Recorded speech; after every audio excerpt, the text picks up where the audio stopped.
Now let's go on to accounting for uh, business combinations. And we're going to use what we call the acquisition method. And at this point in time, we're going to assume that we're purchasing 100% of the subsidiary. Now, the formula is, and it's contained in this little box here, it's a consideration that we're transferring to the owners of the company, of the acquired company, plus we're going to add the fair value of the identifiable assets that we've acquired, and that fair value is measured at the date of the acquisition. Now, as part of the acquisition remeasurement, the acquirer may also recognize certain intangible assets that did not qualify for recognition by the acquiring, or by the company that the acquirer is acquiring, because they were not permitted to do that under generally accepted accounting principles. Now, if there's an acquisition, we may be able to recognize those particular intangible assets. Uh, One thing is that when we are looking at intangible assets, if the subsidiary company had goodwill on its books, okay, that will not be recognized directly as an asset by the acquiring company. So this is a fair value of identifiable assets acquired at the acquisition date. We're going to do the same thing for the fair value of liabilities that we're assuming.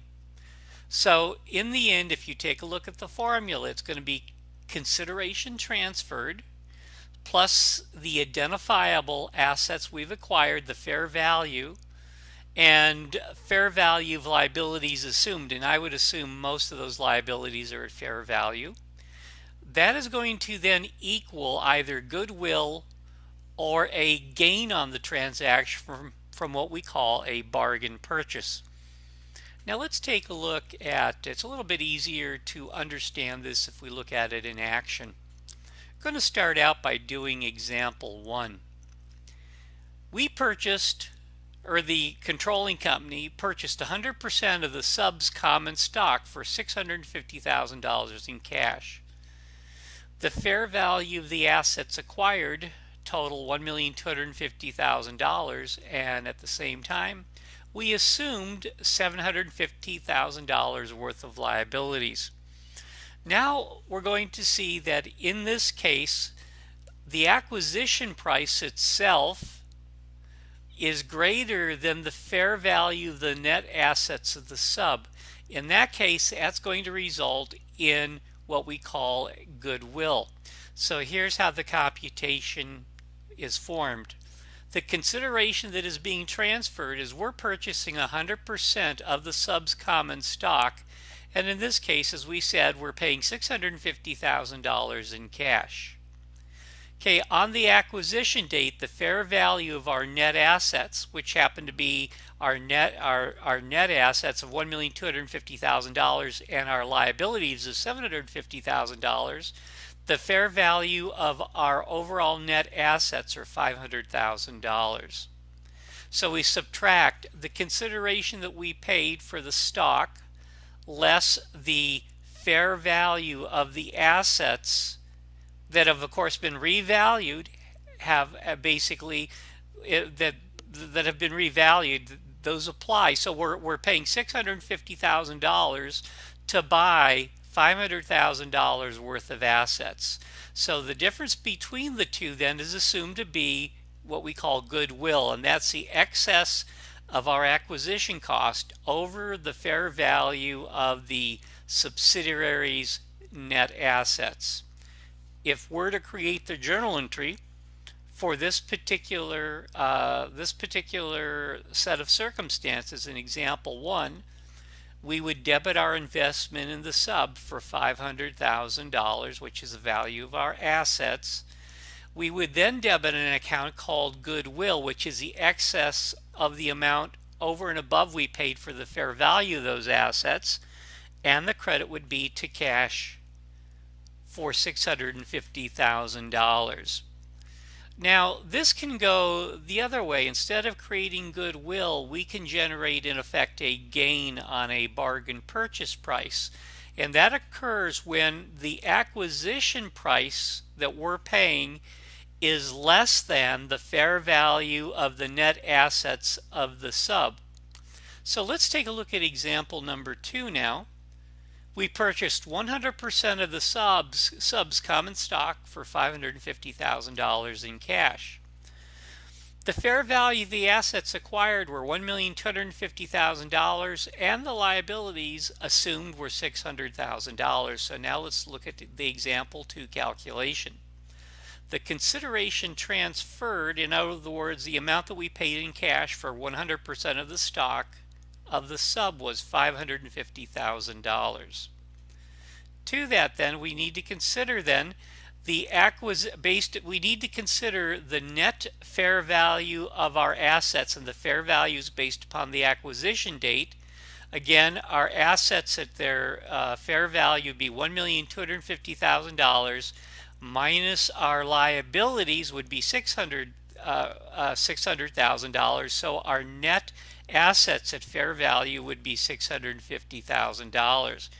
Now, if you take a look at this, we're spending $550,000 to acquire assets with the fair value of $650,000.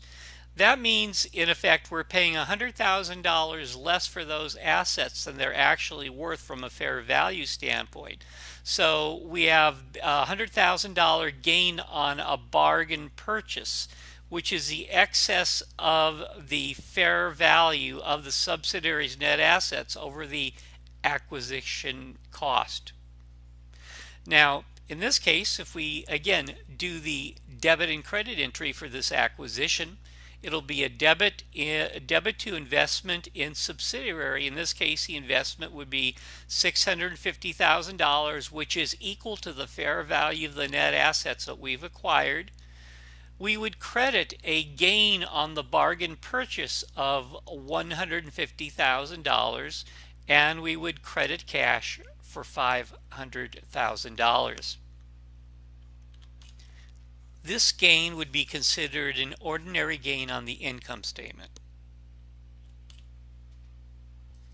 So now let's go on and do 4 more multiple choice questions, and this is on the acquisition method. Okay, number 4, P, and P is normally parent. P issued 10,000 shares of $5 par value common stock in exchange for all of S's, which is normally subsidiary, in exchange for all of S's outstanding common stock. The fair value of P stock was $60 per share, and S's stock was $45 at the date of the acquisition. The fair value and carrying value of the net assets of S were $350,000.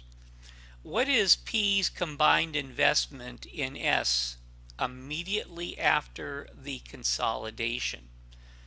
So again, do your computations, stop your video. When you are ready, go ahead and restart the video and review the answer slide.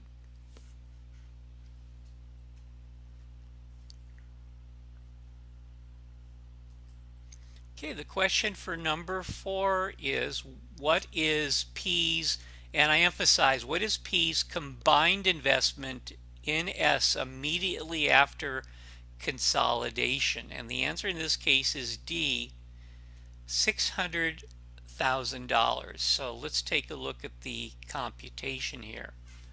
The consideration that was paid was 10,000 shares of P, and the market price of P was $60 per share. So 10,000 shares times the $60 a share, that equals $600,000. Now this answer is a little tricky because it's looking for P's combined investment. So again, when we take a look at the consideration transfer, that would have been $600,000. And less the fair market value of the net assets of S of $350,000, we would end up with goodwill of $250,000. So in effect, when we look at this, the combined investment would be a total of $600,000. Now, what I've done here at the bottom for everybody's interest, I've put in the journal entry that would have been created under this transaction. We would have debited the investment in the sub for the $350,000 for the net assets at fair value. Our goodwill would have been debited for $250,000.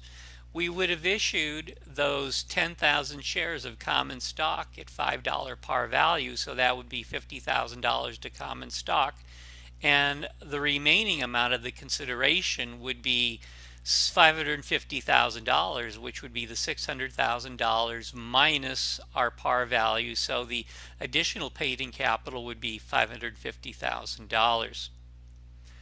Okay, now let's take a look at question number 5. P acquired all of the outstanding common stock of S in exchange for cash. The consideration transferred exceeds the acquisition date value of the net assets acquired. How should P determine the amounts to be reported for plant and equipment and long-term debt acquired from company S? And again, you're given 4 answers. Go ahead and stop your video. When you are ready to review the answers, go ahead and restart the video.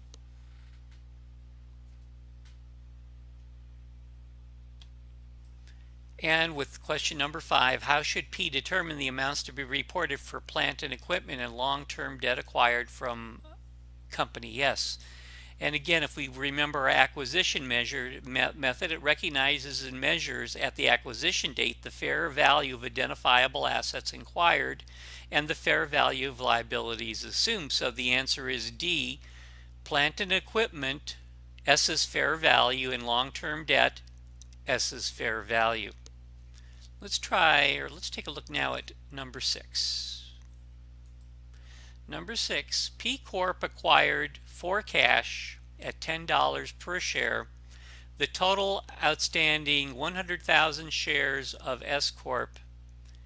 At the time of the acquisition, S Corp had a total fair value of $1.4 million of identifiable assets acquired minus liabilities. The consolidated financial statements of P Corp and its wholly owned subsidiary must reflect. Again, stop the video, arrive at an answer, and when you're ready with your answer, go ahead and restart the video. The question and answer to question number 6. The consolidated financial statements of P Corp and its wholly owned subsidiary must reflect D, a gain of $400,000. So let's see how we arrive at that answer. The consideration that we're transferring is the we're basically acquiring for cash at $10 a share the total 100,000 shares outstanding of S Corporation, so we're paying $10 per share. So we take 100,000 shares times $10 a share, and that equals $1 million. Now we compare that to the fair value of the net assets that we're acquiring at the acquisition time, and those are $1.4 million, which means we have a bargain purchase gain of $400,000. Now, in order to really determine what what I need to reflect, I probably need to create this journal entry here to see what's really going on. So I take my debit in my investment in sub of $1.4 million, and then I'm going to credit a gain on my bargain purchase of $400,000 and a credit to cash of $1 million. So you can see basically the entry here that I've created out of all the particular choices here, the only thing that fits that entry would be a gain of $400,000. So let's go on now to question number 7. P Corp paid $600,000 for all of the outstanding common stock of S Corp in a business combination that was initiated and completed in December. At that time, S had the following condensed balance sheet stated at their carrying value. So carrying value infers that's the asset, the accounting cost of the asset minus the depreciation, amortization, or depletion. So that would be the carrying value. So these are not stated at carrying value. Now the acquisition date fair value of the plant and equipment was $120,000 more than its carrying value. What goodwill will P Corp report on its December 31st consolidated balance sheet? So again, we have to go through the calculations. So go ahead, before we do that, go ahead and stop your video and do your own calculation. Then when you're ready, you restart the video.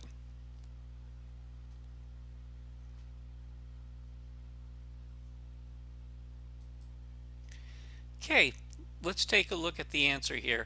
What goodwill will P Corp report on its December 31st consolidated balance sheet? Okay, and the answer in this case will be A, $40,000. So let's go over this entire process.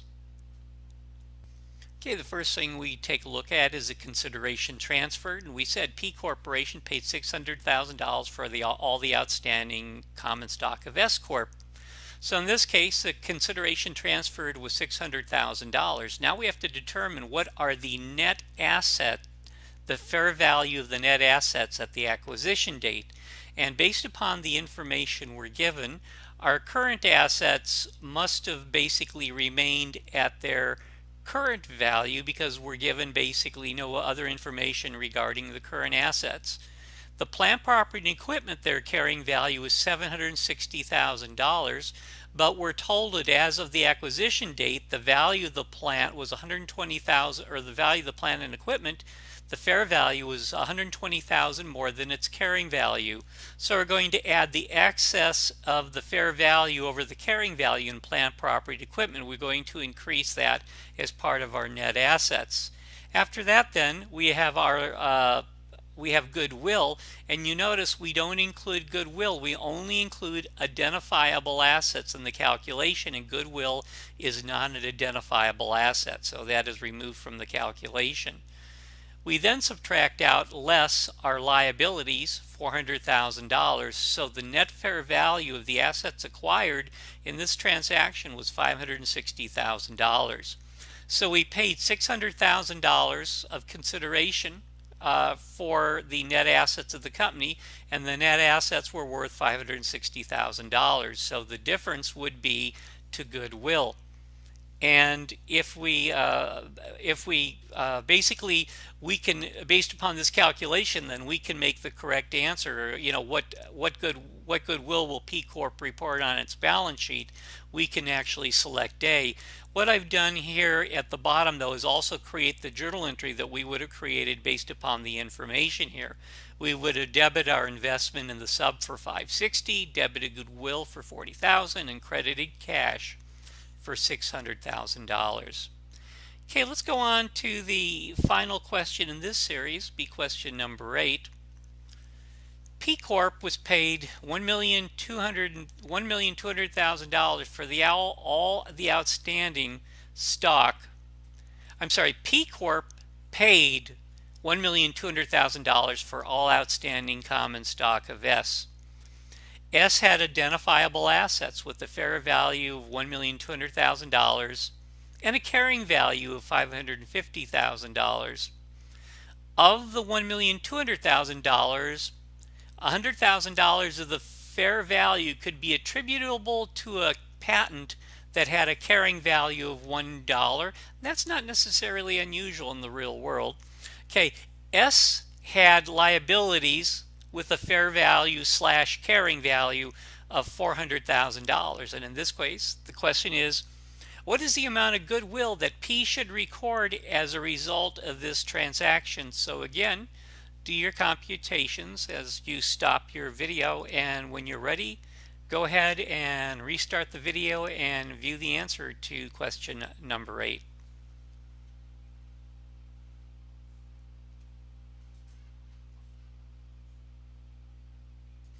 Okay, in this case, the question again is, what is the amount of goodwill that P should record as a result of this transaction? And the answer in this case would be B, $400,000.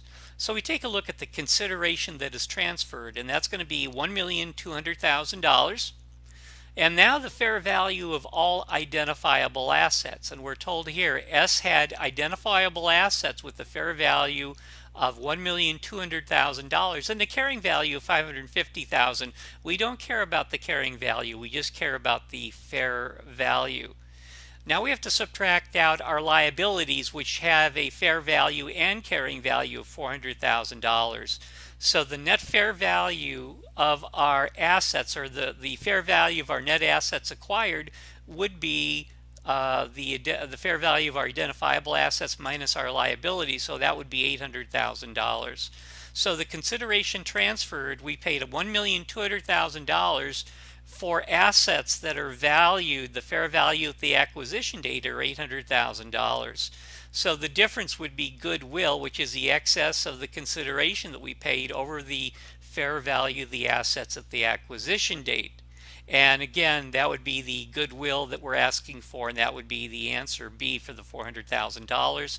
And again, if you wanted to recreate the journal entry for this, it would be a debit investment in sub $800,000, goodwill $400,000, and a credit to cash for $1,200,000. And with that, that will be the end of the presentation for accounting for business combinations. Thank you for your time.